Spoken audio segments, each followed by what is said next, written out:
న్యాయాన్ని కాపాడవలసిన బాధ్యత కలిగిన పోలీస్ అధికారిపైనే ఇప్పుడు తీవ్రమైన ఆరోపణలు రావడంతో ఖమ్మం పోలీసు కమిషనరేట్ పరిధిలో కలకలం రేగింది.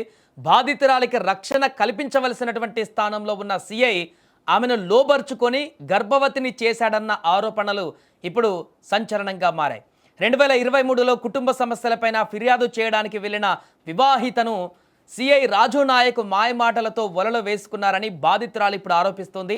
తనకు న్యాయం చేస్తారని నమ్మబలికినటువంటి సదరు అధికారి పెళ్లి చేసుకుంటానని ఆశ చూపి లైంగికంగా వేధించారని బాధితురాలు ఇప్పుడు తన ఫిర్యాదులో పేర్కొంది. ఈ క్రమంలో ఆమె గర్భవతి కాగా ఆ విషయాన్ని బయటకు రానివ్వకుండా ఆమెకు బలవంతంగా అబార్షన్ మాత్రలు మింగించారని కూడా తీవ్ర ఆరోపణలు కూడా ఎదురవుతున్నాయి. సో పెళ్లి ప్రస్తావన తెచ్చినప్పుడల్లా సిఐ తప్పించుకొని తిరుగుతున్నారని ఈ నెల 7వ తేదీన బాధితురాలు టూ టౌన్ పోలీస్ స్టేషన్లో ఫిర్యాదు చేయడంతో ఈ వ్యవహారం వెలుగులోకి వచ్చింది.